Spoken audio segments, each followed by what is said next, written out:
En esta clase vamos a intentar resumir dos posturas posmodernas acerca del conocimiento, qué es lo que se puede conocer, si podemos conocer la verdad o no, que son las posturas de Richard Rorty y Bátimo.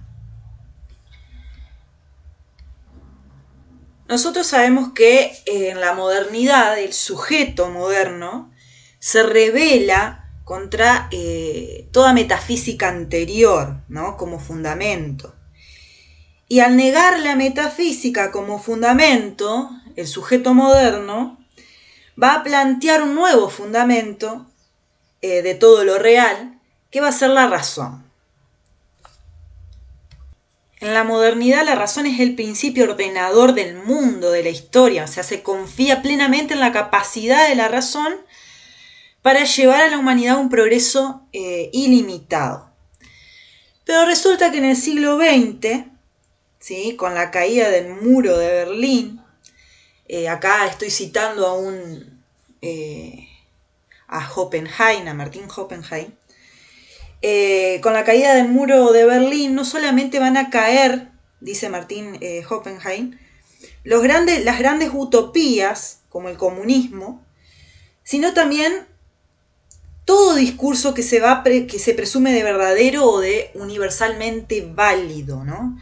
Porque bueno, con la caída del muro de Berlín se caen los grandes relatos, se caen los fundamentos morales universales, se cae todo discurso totalizador que busca ordenar el mundo, caen las reglas para arbitrar el conocimiento, la acción humana, o sea que ya queda demostrado en el siglo XX, ¿sí?, con los grandes sucesos, con los grandes acontecimientos, que el proyecto moderno, ¿sí?, no pudo lograrse. Es más, esa razón que se creía divina y que creía que podía llevar a la humanidad a un progreso ilimitado y a una mejor calidad de vida, queda demostrado que esa razón culminó en distintas barbaries, en distintos acontecimientos humanos deshumanizantes, como fueron la primera y la Segunda Guerra Mundial, la creación de la bomba atómica, el nazismo, el Holocausto, la explotación capitalista. Y la caída del muro de Berlín va a demostrar la derrota además del socialismo, ¿no? Porque bueno, si el capitalismo no era viable, bueno, había otra utopía que quizás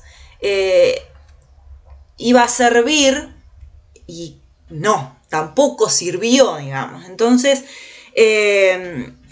la derrota del socialismo va a terminar contribuyendo, ¿no?, a desmitificar la gran razón, esta razón que se creía divina y que se creía que gracias a ella íbamos a tener un progreso ilimitado y una mejor calidad de vida, ¿no?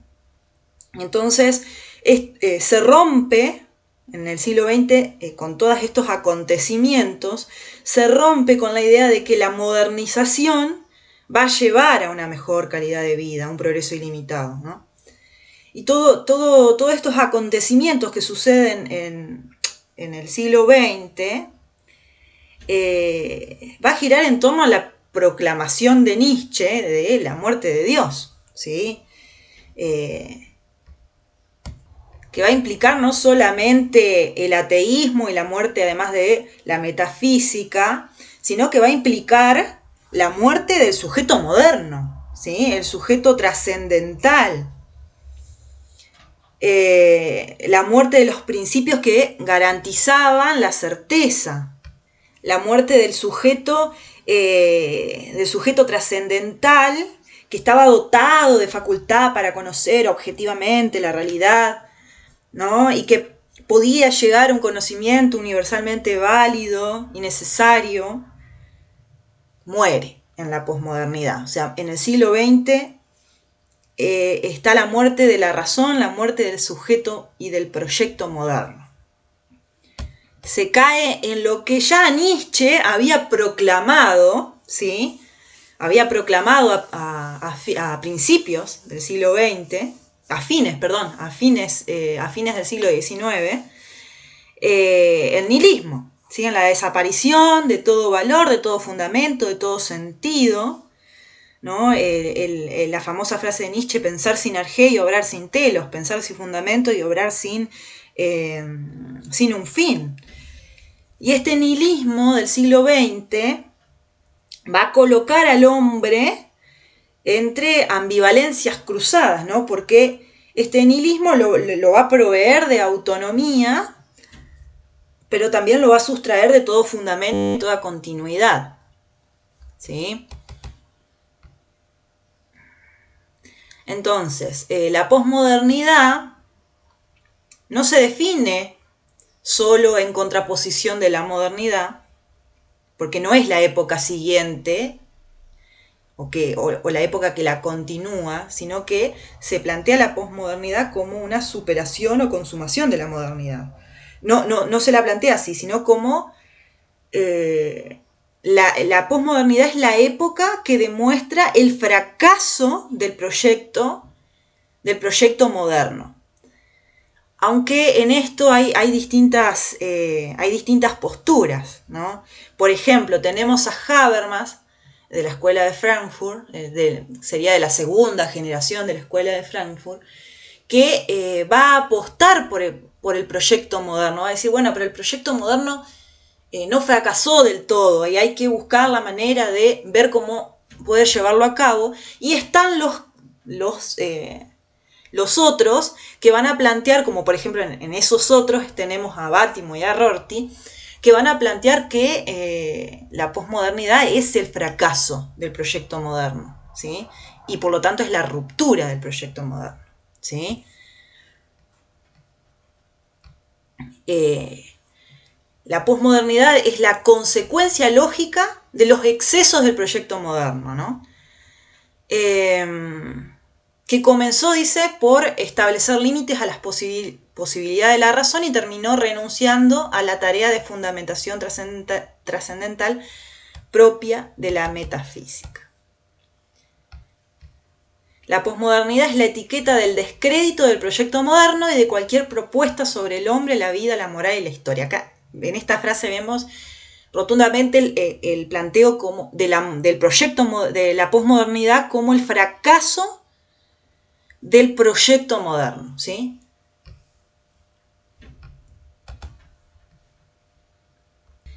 La posmodernidad va a mostrar el desencanto ante nociones modernas como la noción de razón, de historia, de saber absoluto, de progreso, de emancipación, ¿no?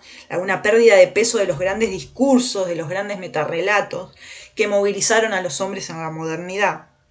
Y esas concepciones objetivas y rigurosas de la modernidad, en la posmodernidad, son sustituidas por una episteme flexible, por la discontinuidad, por el relativismo, ¿sí? Por la incertidumbre, el escepticismo, ¿sí? Por la fragmentación. Y bueno, y dentro de este panorama, ¿no? Acá ubicamos a Richard Rorty y a Bátimo. Arrancamos con Rorty.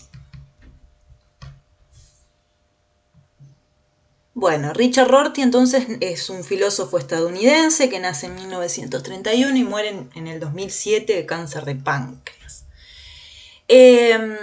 Rorty de joven pasó, digamos, por distintas etapas de pensamiento y se rebeló con esas etapas de pensamiento, ¿no? Primero trataba de asimilar el pensamiento platónico, después se rebela contra el platonismo y ataca y trata de desmantelar todas las líneas de pensamientos que hayan tenido influencia platónica. Después se sumerge en el campo de la filosofía analítica, ¿sí? Más que nada de la primera etapa de la filosofía analítica, que vendría a ser el primer Wittgenstein, el Círculo de Viena, ¿sí? Los planteos del Círculo de Viena, hasta que también rompe, ¿no?, con la llamada filosofía analítica y se emprende en el estudio de la filosofía continental. ¿Qué entendemos por filosofía continental? Dentro de la filosofía continental podemos nombrar la hermenéutica, el existencialismo, la teoría crítica de la escuela de Frankfurt, ¿no?, entre otras. Bueno, Rorty realiza una crítica, por un lado, a la teoría del conocimiento, que entiende el conocimiento como una copia de la realidad, ¿sí? O sea, él critica la noción de espejo de la naturaleza o el conocimiento como representación, ¿no? Es algo que ha impregnado a toda la modernidad y también a la filosofía analítica, de la cual él formó parte un tiempo. Conocer, dice Rorty, no consiste en construir copias mentales de lo que se encuentra fuera de la mente, ¿sí? Porque, bueno, estas teorías, dice Rorty, plantean que el conocimiento válido es aquel que se corresponde con los hechos de la realidad. Pero para Rorty esto es imposible, o sea, no podemos acceder directamente a los hechos, es decir, a la realidad. La cosa en sí no existe. No podemos conocer la cosa en sí misma, porque él va a decir que las cosas no tienen esencia, y acá también, ¿no?, ya arremete también contra la esencia, ¿no?, contra la existencia de la esencia. Las cosas no tienen esencia, la cosa no es más que un conjunto de relaciones que la van a constituir, y ese conjunto de relaciones están dadas por el sujeto, ¿sí? Las cosas no tienen esencia, por lo tanto no puede haber un conocimiento objetivo de la realidad o un conocimiento universalmente válido de la realidad. Por lo tanto, al no existir la esencia, nada es estable en la realidad. La realidad es puro devenir, es puro cambio, ¿no? Esto también muy nietzscheano, ¿no?, de que la realidad es cambiante, es caos, es azar, y por lo tanto no puede ser aprendida en un concepto válido universalmente, sino que los conceptos, las palabras son convencionales, ¿sí? Son convencionales, pero no podemos aprender conceptualmente la realidad, porque la realidad es devenir, es cambio, es movimiento. Y si la realidad no tiene esencia, tampoco el ser humano. O sea, el ser humano no está constituido por una naturaleza humana, no hay naturaleza humana. Entonces, ningún proyecto, y acá en contra justamente de la modernidad, ningún proyecto que podamos proponernos o que podamos proponer al ser humano puede legitimarse diciendo que es más adecuado o más conforme a la naturaleza humana. No, porque no hay naturaleza humana. Rorty va a decir que somos el resultado de prácticas contingentes que nos han constituido en lo que hoy somos, ¿no? Esto influencia Foucaultiana, obviamente, ¿no? Foucault decía, ¿no?, no podemos preguntarnos qué es el hombre, sino cómo hemos llegado a ser lo que somos hoy, ¿no? A través de qué prácticas, decía Foucault, hemos llegado a ser esto que somos. Bueno, Rorty va a decir lo mismo, nosotros somos producto o el resultado de distintas prácticas sociales contingentes que nos han constituido en esto que somos hoy. Pero ninguna construcción o constitución del sujeto va a ser más o menos adecuada a la naturaleza humana, porque no existe la naturaleza humana, va a decir Rorty, ¿no? Siguiendo esta línea, va a criticar también la concepción absolutista de la verdad, ¿no? Critica el planteo que afirma que es la realidad el criterio para decir que un enunciado es verdadero o falso. Bueno, no. Para Rorty no existe ninguna instancia suprahumana, es decir, fuera del sujeto, que legisle la validez o invalidez de un enunciado, ¿sí? No hay criterios objetivos que me permitan distinguir un enunciado verdadero de uno falso. Pero entonces, ¿cuál sería el criterio de verdad, ¿no? Para Rorty, digamos, no hay otro criterio de verdad que no sea la actividad de justificación. La actividad de justificación. A ver, pasemos a la otra acá. O sea que decir que algo es verdadero va a ser lo mismo que decir que está debidamente justificado. El criterio de verdad va a ser la justificación del enunciado mediante argumentos que se encuentren disponibles en nuestro contexto y que esté debidamente justificado. O sea, un argumento se lo va a considerar válido provisoriamente, transitoriamente, en tanto que está debidamente justificado y hasta que no aparezca una justificación mejor que sustituya ese otro enunciado. No sé si se entiende. Es decir, que lo que le da validez a un enunciado es el estar justificado debidamente. Que el enunciado esté justificado debidamente. Eso es lo que le da validez. Pero una validez que es transitoria, porque la justificación puede reemplazarse por otras justificaciones, ¿no? Es válida transitoriamente, hasta que aparezca una justificación mejor. Y acá aparece el problema del lenguaje, ¿no? Porque la justificación se hace a través del lenguaje. Y el lenguaje siempre se desarrolla en un contexto determinado, en un contexto local y particular, y por lo tanto la justificación va a depender también del contexto. Por eso tiene carácter transitorio, ¿no? Rorty va a destacar la importancia de la historicidad del sujeto, o sea, la dimensión histórica del sujeto es lo más importante, o sea, no existe nada fuera de la historia. Somos seres ubicados en un contexto histórico determinado, ¿sí? O sea que Rorty se va a apoyar en el contextualismo y en el historicismo.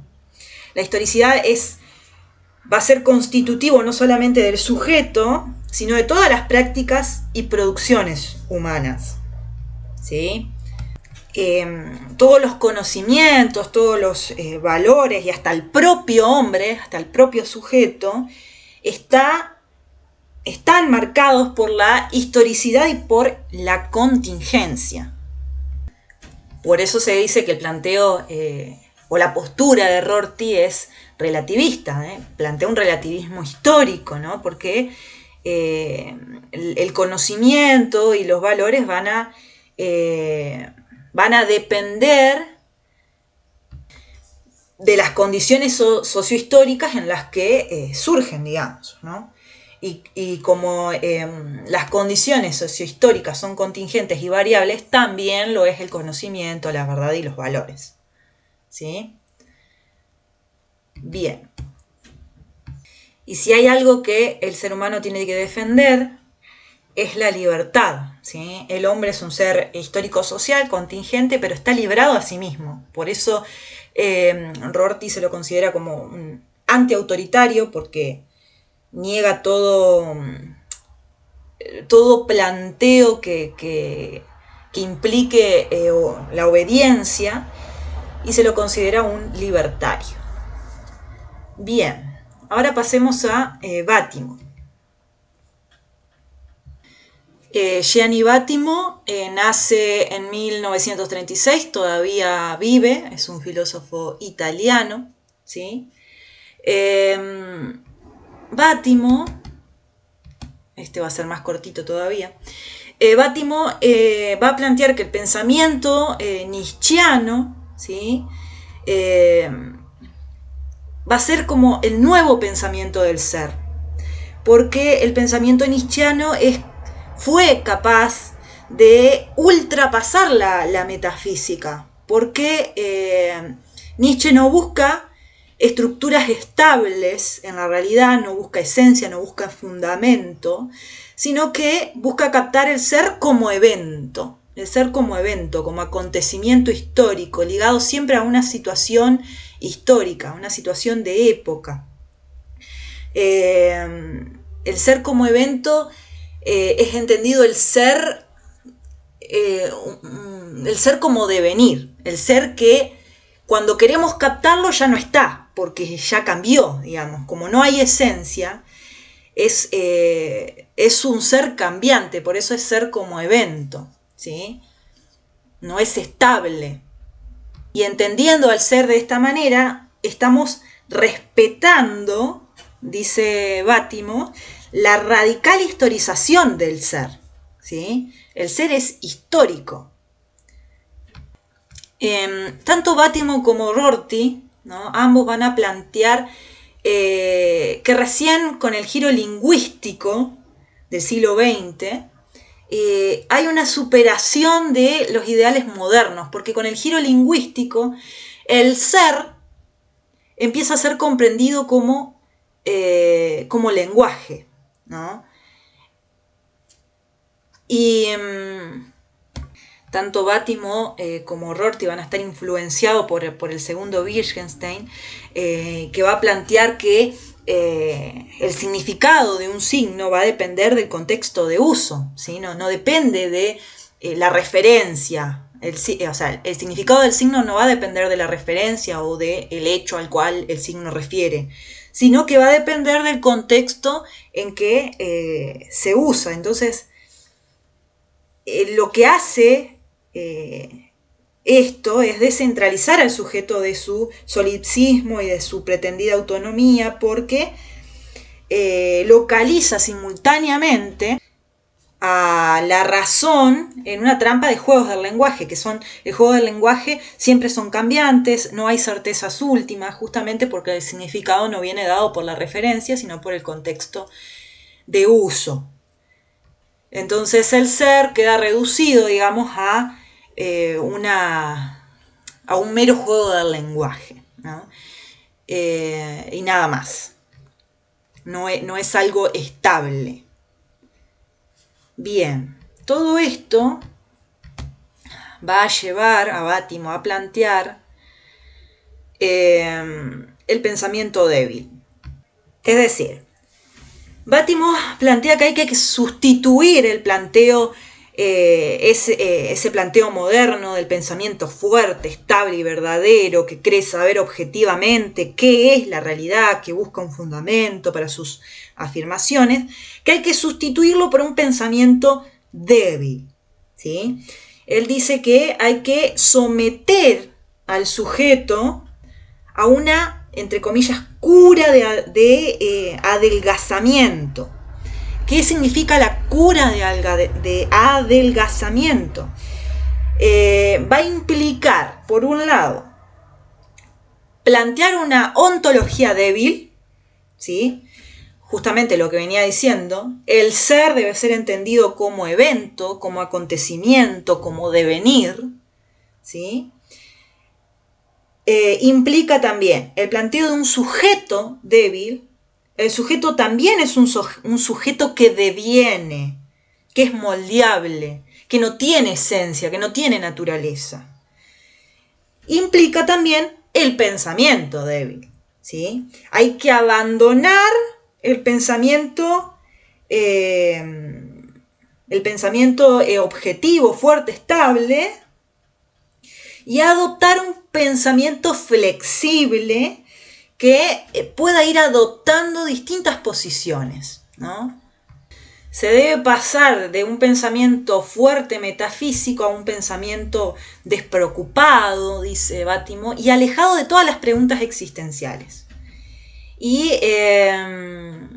esto viene dado, digamos, por todo el escenario posmoderno y que hacen posible esta despreocupación por las preguntas existenciales. Más que nada lo que hace posible este pensamiento débil y despreocupado con el que él está de acuerdo, ¿sí? Con el que él está de acuerdo, son los medios de comunicación. Acá los medios de comunicación adquieren un carácter central porque, dice Bátimo, los medios de comunicación abren caminos a la libertad y a la pluralidad de opiniones, de interpretaciones, ¿no? Y bueno, él está de acuerdo con esto de la multiplicidad de interpretaciones, que no hay una verdad absoluta, hay perspectivas, hay puntos de vista, interpretaciones, muy, muy nietzscheano, digamos, ¿no? Y esa imposibilidad, ¿no?, que plantea Bátimo de llegar a una verdad absoluta porque no existen fundamentos, también va a llevar a una imposibilidad de fundamentar el bien y el mal. Entonces él va a plantear una ética hermenéutica, en donde ética e historicidad van a coincidir. Entonces va a plantear una radical historicidad de la ética y de los valores. O sea, los valores éticos dependen del contexto histórico en el que surjan, digamos, ¿no? Bueno, hay distintas críticas al planteo de Bátimo y de Rorty. Algunas críticas podrían ser, por ejemplo, que si no poseemos ningún criterio universal de verdad, de justicia, de discernimiento ético, ¿cómo vamos a poder escapar de los dominios de las estructuras de poder o de violencia? O sea, ¿con qué criterio vamos a poder escapar de las estructuras de poder?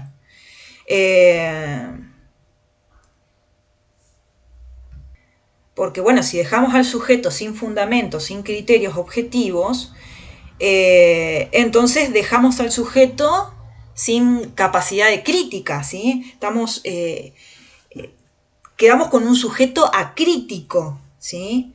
Y sin moral, porque vive el día a día y en masa y como masa, ¿sí? Influenciado, sumergido, dicen, por ejemplo, Mardones, que es uno de los que critica este pensamiento de la posverdad o posmoderno. El sujeto desaparece y queda inmerso en una sociedad cibernética en donde lejos de ser un sujeto que constituye, es un sujeto que es constituido por los medios de comunicación, ¿no? Entonces los medios de comunicación van a constituir al sujeto y el sujeto va a recibir esa información de manera crítica, sin criterios, para discernir lo bueno de lo malo, lo verdadero de lo falso, en donde el sujeto, digamos, queda sin fundamentos, sin criterios, ¿sí?, para distinguir la verdad de la falsedad. Justamente porque al no haber fundamentos, o sea, sin supuesto, no hay posibilidad de crítica alguna. Entonces, este pensamiento débil daría lugar a un sujeto totalmente acrítico. Bueno, hasta acá la clase, creo que fue la más corta de todas.